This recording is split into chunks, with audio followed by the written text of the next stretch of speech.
In the 1890s, for the first time, the United States began to expand its territory overseas. Until then, we had concentrated just on the North American continent.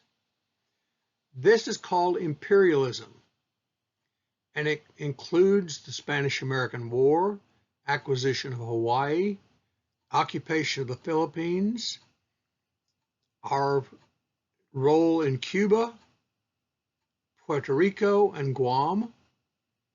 It also includes an expansion of American rights in the Western Hemisphere, known as the Roosevelt Corollary to the Monroe Doctrine. The building of the Panama Canal, the building of a massive modern naval fleet that was dubbed the Great White Fleet. And finally, our open door policy towards China and the Far East.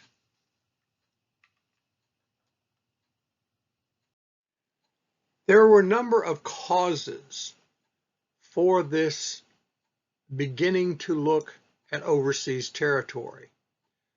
I'll go through a number of them in more detail, but the list includes the concept of white man's burden, the missionary expansion of Protestant Christianity, the closing of the frontier, internal unrest, a surplus of manufactured goods that could not be sold in the United States alone, the concept of success and growth, that if you're not growing, you're dying. And then there was a depression, an economic depression in 1893 called the Panic of 1893, that began to call into question whether we could just concentrate on North America. Politically, we were ambitious and wanted to compete with Europe. There was the concept of social Darwinism that said our way was the best way and everybody else should follow us. This might be called nationalism. We wanted international respect. We wanted to play with the big powers of the world. And at this point, we weren't a power. And there were other factors. A historical book by Captain Mahan about sea power. The invention of sensational journalism that became known as yellow journalism. And the continuing concept of manifest destiny that had driven the United States across North America and now would drive it onto overseas territories. We'll look at a couple of these causes in more detail. For example, the white man's burden.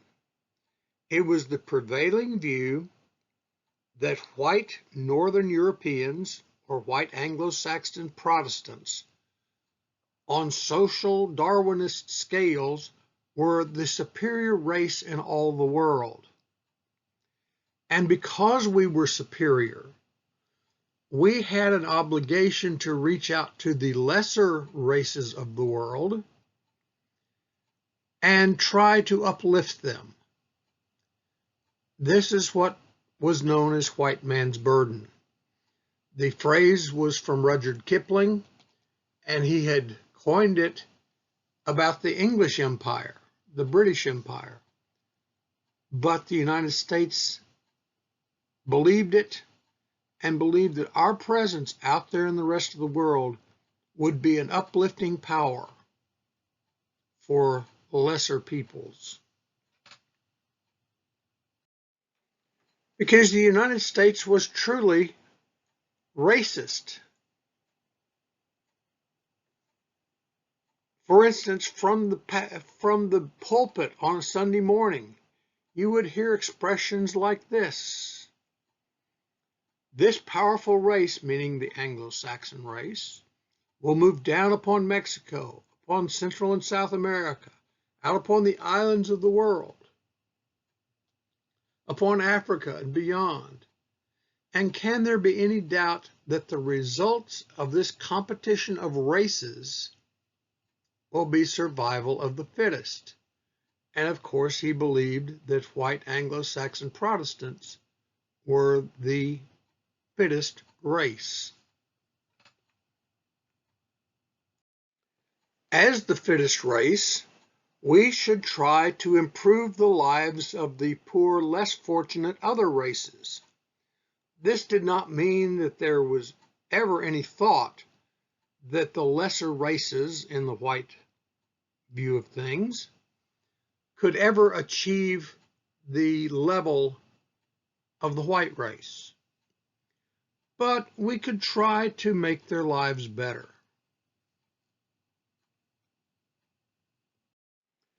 Our concept of white man's burden was to teach the American way. After all, as Americans, we believed that the American way was the best way. And at that time, the American way was the white Anglo-Saxon Protestant way, the middle class way. And so we set out to teach the world to be like the United States. Now, if you notice those children in the front row, they're not particularly wanting to do this. But the United States said, we're going to do this for their own good. And so you see Uncle Sam there with a stick. If they don't buy into what we're selling voluntarily, we will beat them until they do accept that the American way is the best way.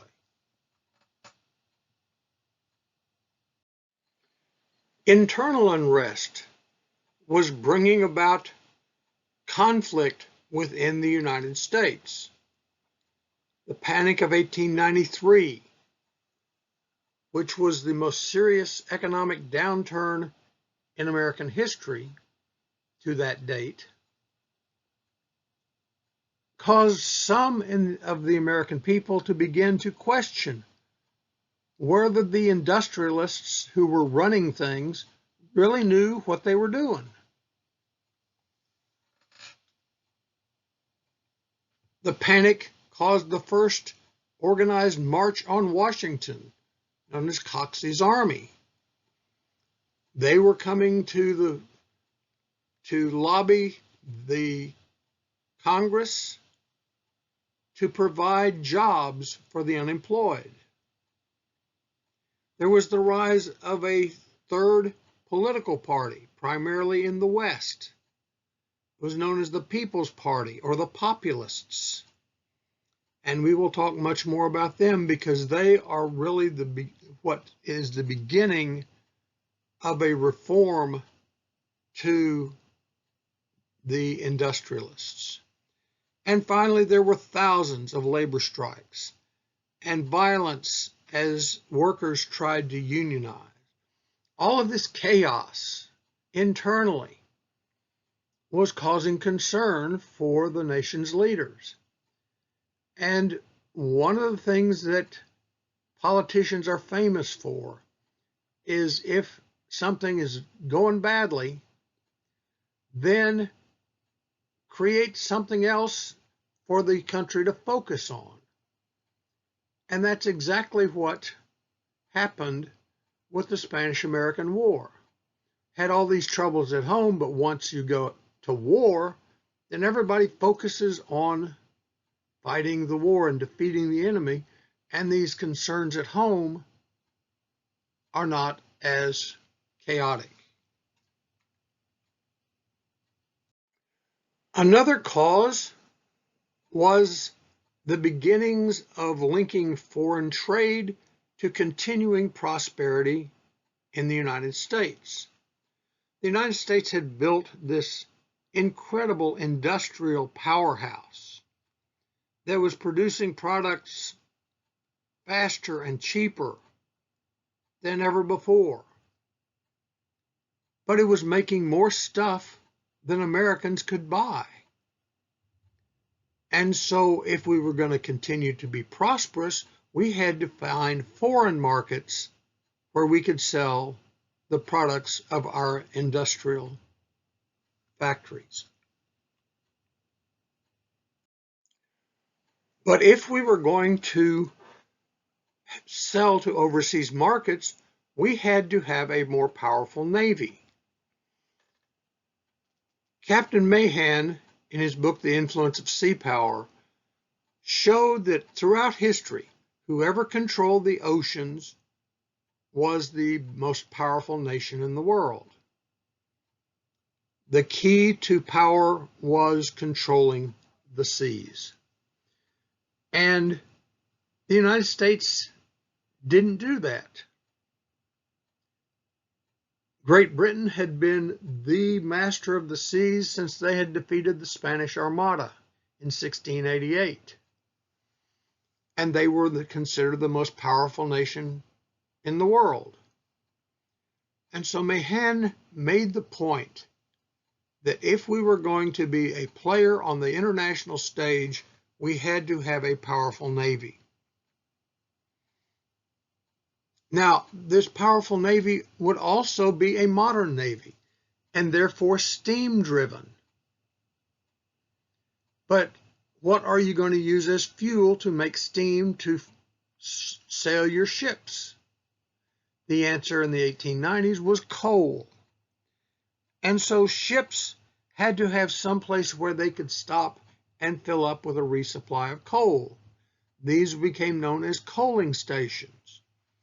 And so part of Mahan's plan for a modern navy was that the United States needed to have land around the world where the Navy ships could pull in and refill with coal. And that required acquiring land outside of the United States. But we were kind of latecomers to this whole thing of colonization. The other European nations had been doing it for centuries and had pretty much carved up most of the world, with the exception of the Far East. But Africa, the Middle East, the Americas had been colonized by European powers. Another book by a historian that contributed to this imperialism was Frederick Jackson Turner's Frontier Thesis. In it, he said that America had developed its democracy, its freedom, its entrepreneurial spirit because of the frontier. That the United States had also been spared revolutions, except for the Civil War, because there was always opportunity by moving west. The West had provided a safety valve for pent-up aggression, desires, or thirst for better opportunity. But in 1890, the census found that the frontier had closed in America. Yes, there was still land, but there was no frontier anymore. We now reached from sea to shining sea. And so the reasoning was, if the frontier has caused American greatness, will America be declining because we don't have a frontier anymore? If economic growth and freedom and democracy were based on expansion, what would happen to these things if we stopped expanding? And the decision was made that we couldn't afford the chance that we would begin to decline. We had to keep expanding, and the places to expand were overseas. So as this cartoon shows, once the matter was decided that we needed to expand overseas, it just became a question of where. Do we go for a Cuban steak, a Puerto Rican pig, Philippines, the Sandwich Islands? Where should we go first? One of the first places that the United States looked to expand was known as the Sandwich Islands, now Hawaii. This not only provided a great harbor at Pearl Harbor for the Navy, but it also provided access to goods that could not be produced in the United States. American entrepreneurs had bought up large chunks of Hawaii to raise tropical plants, things like sugarcane, pineapples, bananas, and ship them back to the United States. Well, they became dissatisfied with the government, the native government of Hawaii, and so under the leadership of a man named Sanford Dole. Where have you heard the name Dole? Where do you read the name Dole when you stroll through the supermarket to this day? He and a group of American planters got together, decided the government of Hawaii was not to their liking, and declared themselves a new government in Hawaii.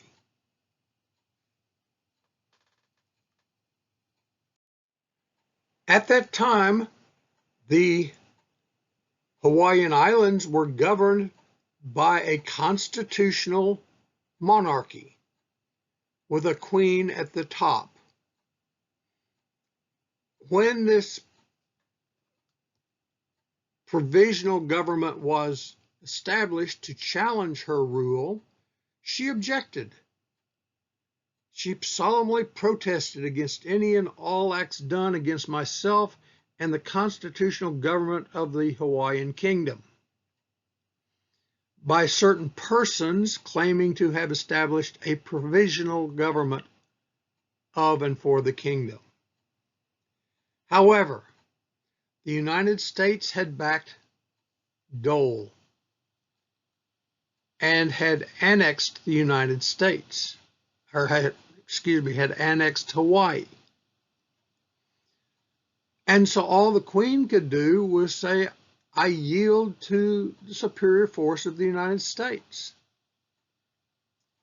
I want to avoid any collision of armed forces, perhaps the loss of life. So she protests, but it does little good, and the United States annexes Hawaii. One of the things that helped set off American imperialism was sensational journalism that became known as yellow journalism because of this cartoon character. In the 1890s, there was a newspaper war going on between William Randolph Hearst and Joseph Pulitzer. Pulitzer had a cartoonist who would draw this figure and say something funny on the front of his yellow shirt. It was a huge draw for Pulitzer's newspaper in New York City. These are the first comics in newspapers. The reason his shirt was yellow was because that was the only color they could reproduce other than black. Well, the cartoon was so popular that Hearst hired the cartoonist away from Pulitzer in their battle for newspaper circulation. And so that gave the name to tabloid journalism, to sensational journalism. It became known as yellow journalism.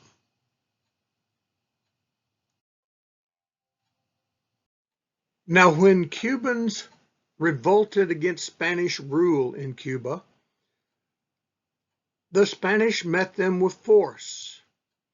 rounding up suspected rebels, throwing them into concentration camps, executing suspected leaders. This was perfect for yellow journalists. Pulitzer and Hearst rushed correspondents down to Cuba to cover this revolution. Only problem was they couldn't find a revolution. It was that insignificant. They told their bosses that. Hearst supposedly telegraphed back, "Send me pictures, I'll get you a war." And so the yellow journalists began to play up Spanish brutality against these poor Cubans who were only fighting for their freedom. And so Spanish atrocities became a mainstay of yellow journalism. They highlighted executions. They highlighted one ship that had been headed for Cuba that the Spanish stopped. And they searched all the passengers, including the women. Oh, this was just unheard of. And the newspapers are playing up this whole scenario of the colonial aristocratic abusers of poor people just wanting freedom in Cuba. Then sensationalism of Spanish brutality was splashed across American newspapers and driving Americans to believe that we needed to intercede on behalf of those poor Cuban freedom fighters against the brutal colonial rule of Spain. Now, this was not the first revolution against Spanish rule. It was one of many, but it hit at the right time for world public opinion. American businessmen had big business going with Cuba. There was mining, but there was also tropical fruit, bananas, pineapples, and such. And they became concerned that this revolution that was being played up in the newspapers would cost them their property. And so they went to President William McKinley and asked him to intervene. McKinley didn't want to. He had information that this was not that big a deal. But because the rich and powerful insisted, he decided to appease them by sending a U.S. Navy ship, the USS Maine, to Havana Harbor, where it anchored as a show of force, basically saying, "Don't touch American property, or you will suffer the consequences."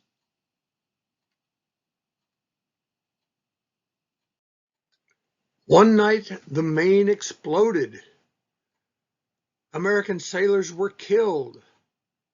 And even though the Spanish Navy went out to try to rescue American sailors, in the world of the yellow journalist, this was suspicious. And so you can guess what the newspaper headlines the next morning are going to read. It was these brutal Spaniards that blew up the USS Maine. Crisis at hand, Spanish treachery. Well, it turns out that what happened was that an American sailor walked into one of the coal bins and lit a cigar, and the whole thing exploded because of all the coal dust in the air. But that didn't stop the accusations that Spain was behind this. Maine destroyed by outside attack, naval official believes. And this ramped up the drum beats for war. Now, war was not that bad an idea for leaders who were facing internal crisis with the Panic of 1893, with the strikes and labor problems, the rise of the Populist Party.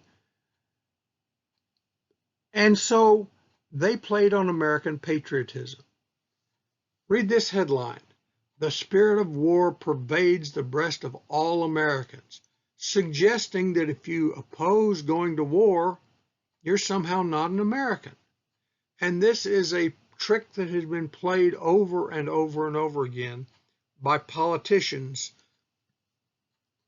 The idea that if you oppose a government action, somehow you are not patriotic. So war was declared by the United States on Spain.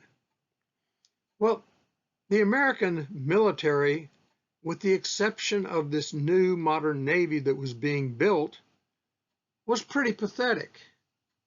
Our Army ranked behind Argentina in strength.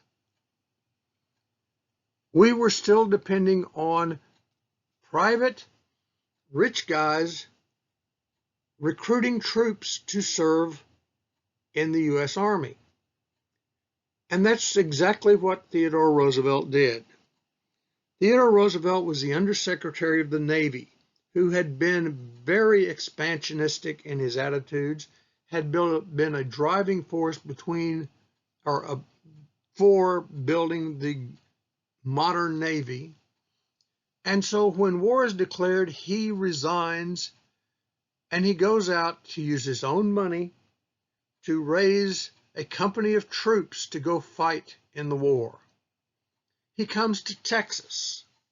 In fact, any of you who have ever been to San Antonio, right across the street from the Alamo is an old restored hotel, the Minger. If you ever go there, go to the bar. It is a beautiful, dark, paneled bar.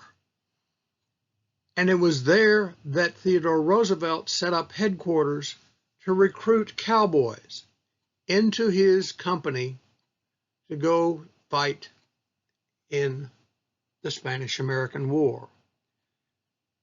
He liked cowboys. Remember, he owned a ranch and had worked as a cowboy. He knew that they could ride and shoot and all those kinds of things. And so he recruited them into his company that he nicknamed the Rough Riders. And so Theodore Roosevelt headed the Rough Riders for Cuba. There were a few problems, like when they arrived in Cuba, the Rough Riders didn't have any horses because they had not been transported. And so they were really kind of rough walkers. But that did not stop Theodore Roosevelt, who was a master at self-publicity. And he led his company into battle, almost got wiped out. If it had not been for a troop of black soldiers coming to his rescue, it could have been disaster for Theodore Roosevelt and the Rough Riders. But they did charge up and take important places in Cuba. And he became a hero. The charge of Roosevelt's Rough Riders. He got the great publicity. There were plays about his daring do in Cuba in leading the Rough Riders. There were songs about it, his charge up San Juan Hill. Theodore Roosevelt emerged from the Spanish-American War as a great hero. Another target of the United States in the Spanish-American War was the Philippine Islands. The Philippines had great naval harbors. They had deposits of coal. They would be a key link in the U.S. Navy being able to become a power in the Pacific. And so the modern U.S. Navy sailed into Manila Bay. And in a battle that lasted about 30 minutes maybe, they destroyed the Spanish Navy.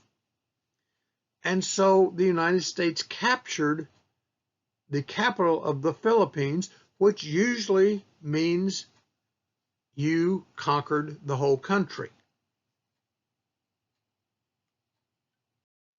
So as this video shows, the Spanish-American War was a key in the colonial aspirations of the United States. Once we had conquered Manila, the Americans believed that we would be welcomed as liberating heroes. We had liberated the poor natives from the yoke of Spanish tyranny. But the Filipinos had different ideas. They wanted to be an independent nation. And so some of the Filipinos rebelled against American occupation. And you had what became known as the Philippine Insurrection. It was a guerrilla war against American occupation. And the United States ended up using a lot of the same kind of tactics that the Spanish had in Cuba to end the Philippine Insurrection. They would round up suspected rebels. They would execute leaders, that sort of thing. But the bottom line was that the United States lost more military personnel in the Philippine insurrection than they did in the entire Spanish-American War. And it made them stop and think about the problems of occupying a foreign country. Because in the Filipino view, we had just replaced the Spanish. It had not really changed anything for the Filipino people.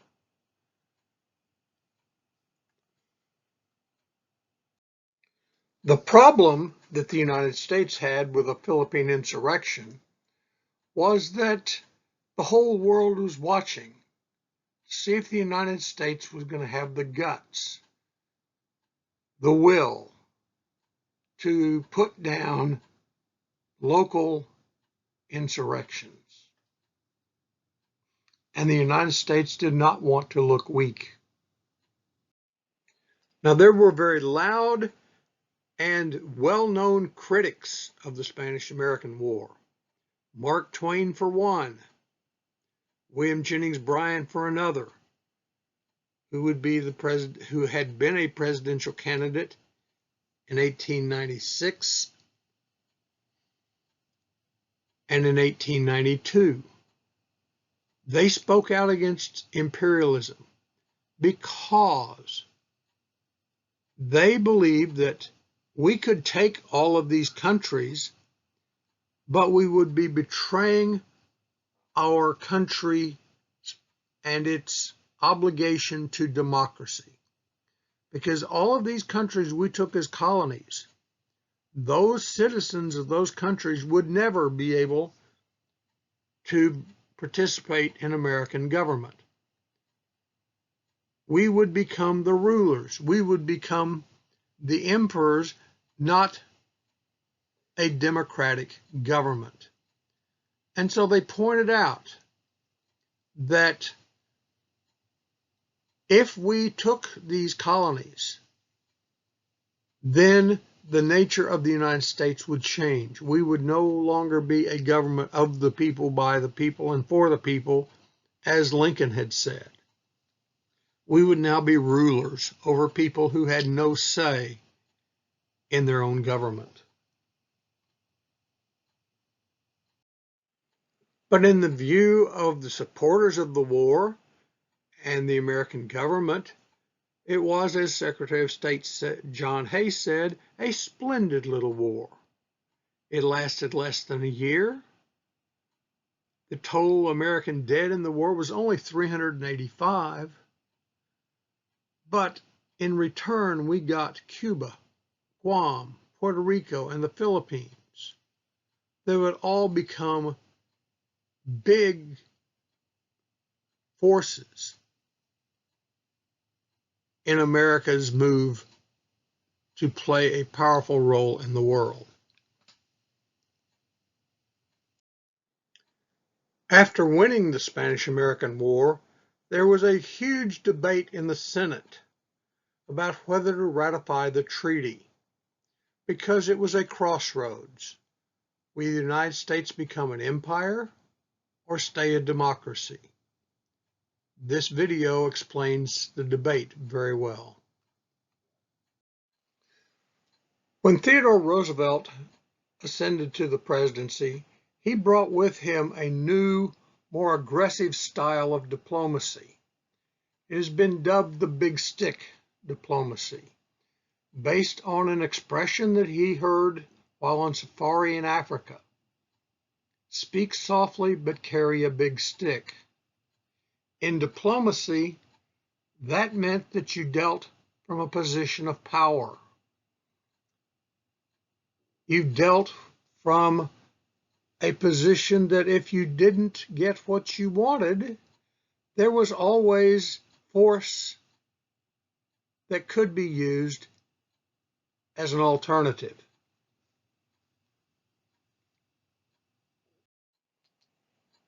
Or in his own words, a nation must deal from strength.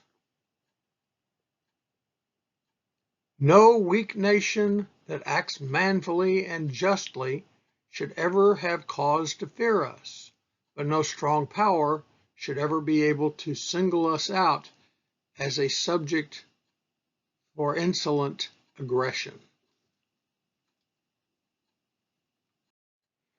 And he actively used this big stick, aggressive form of diplomacy in dealing with other nations in the Western Hemisphere.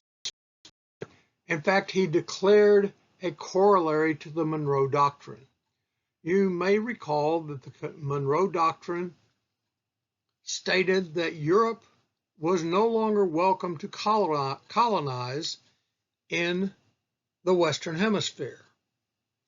Roosevelt went even further, saying that the United States had the right to intervene in any country in the Western Hemisphere for the good of the United States.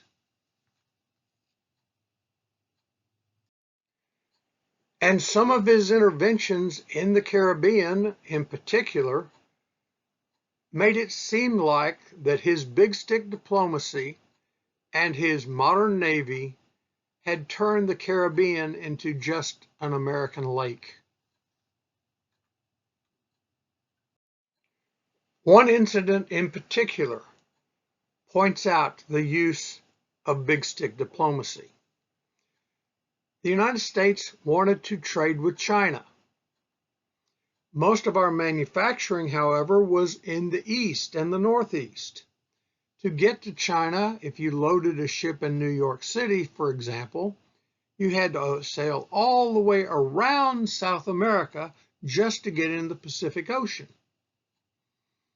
So if we had aspirations of trade with China, we needed a faster route from the Atlantic to the Pacific.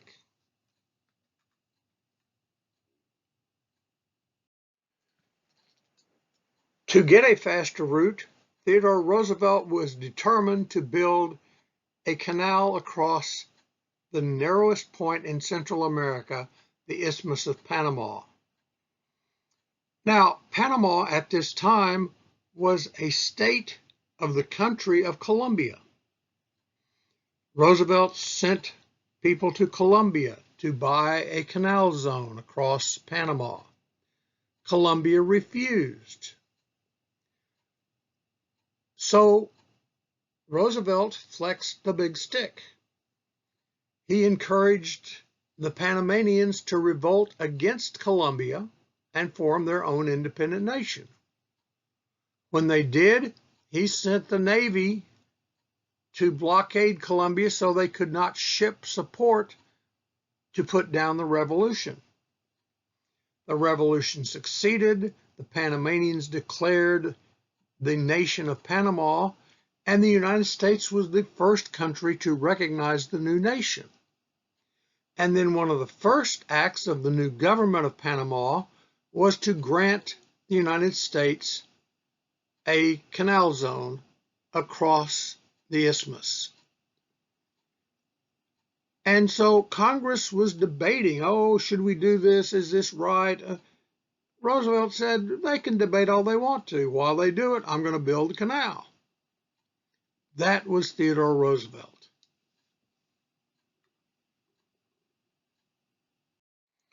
Now, construction of the canal was a monumental engineering and human feat.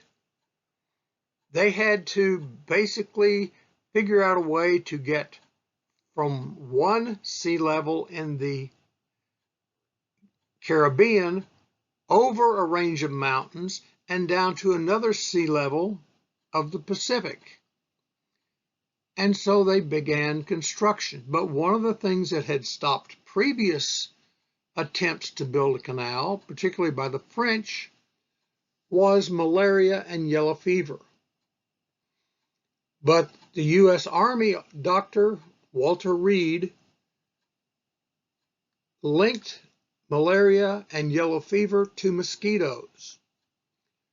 And by eradicating the mosquitoes, then you eradicated or lessened yellow fever and malaria, and this allowed the construction workers the health to engineer this incredible feat of digging the Panama Canal.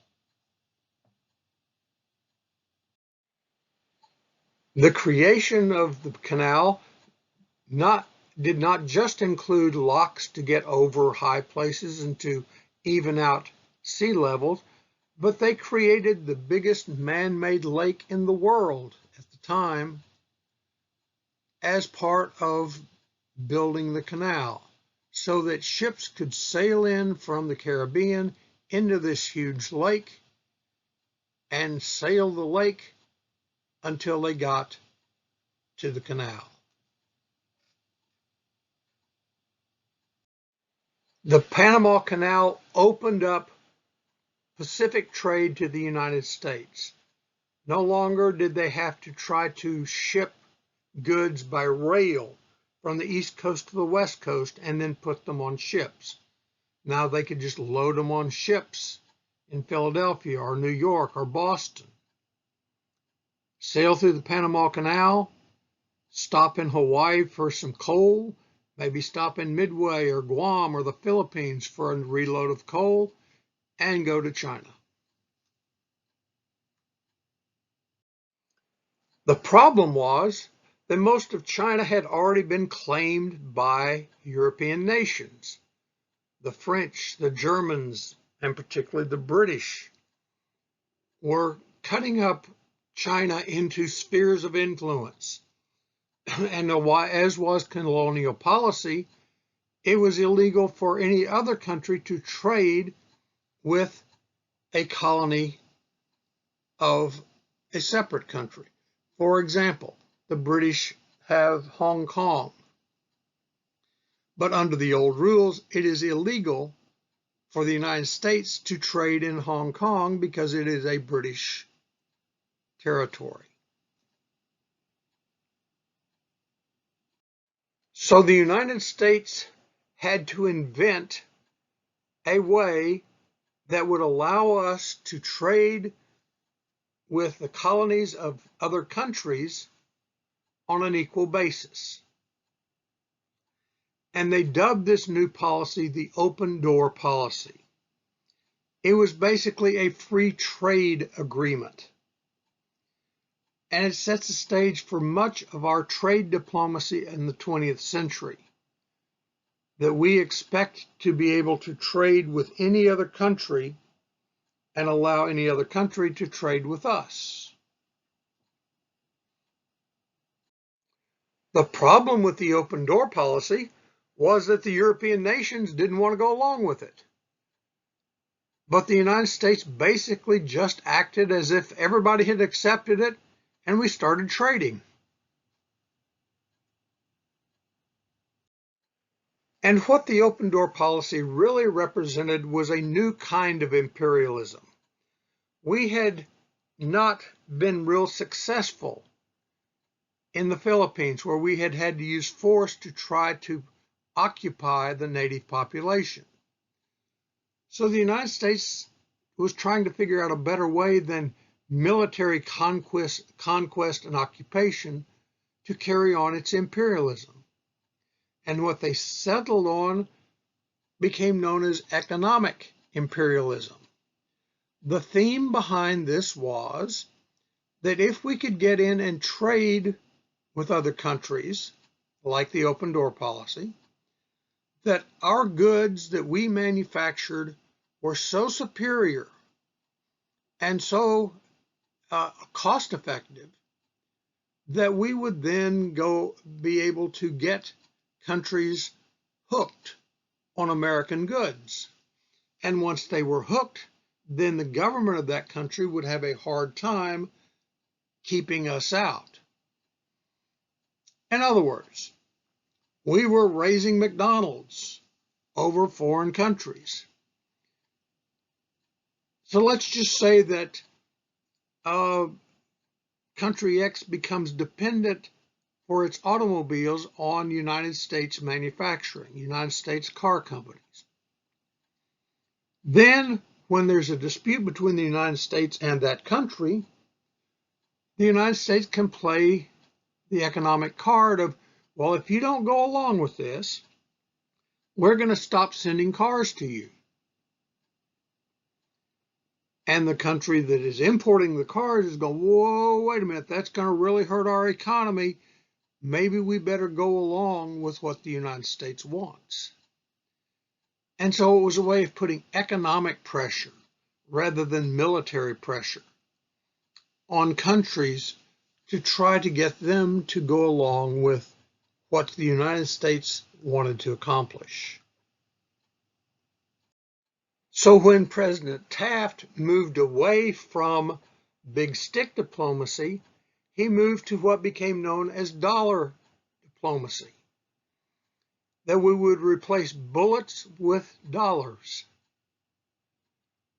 and seek to influence the world, not through occupation or military might, but through economic might.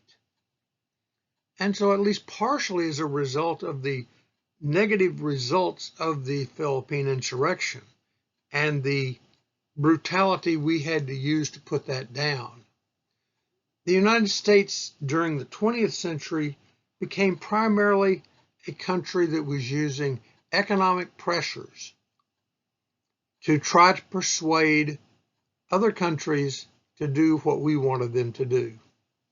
Dollar diplomacy. So as a result of imperialism, the United States acquired several territories, including the Philippines, Puerto Rico, Midway, and Hawaii.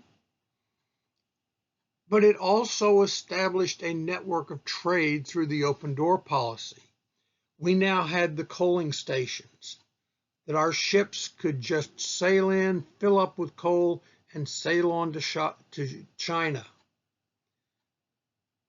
And so it was not just the territory that we gained, but also the economic influence in the rest of the world that built the United States' sense of power in the world. We were not yet a superpower, but we were becoming more of a player on the world stage. As a result of our new position in the world and the acquisition of some territories, it changed some of the things that the United States government had to concentrate on. For instance, defense now meant not just the continental United States, but our outlying territories as well. That meant we had to have a bigger standing military, Army and Navy. We became committed to overseas markets as the place where we would sell the surplus of our manufacturing. It began to loosen the idea is that the United States was isolated from the rest of the world. And because the government was now having to have more and more input into trade and an impact on trade, there was less laissez-faire. The idea of government staying out of the economy was eroding as a result of imperialism. Maybe this little student rap can summarize American imperialism for you.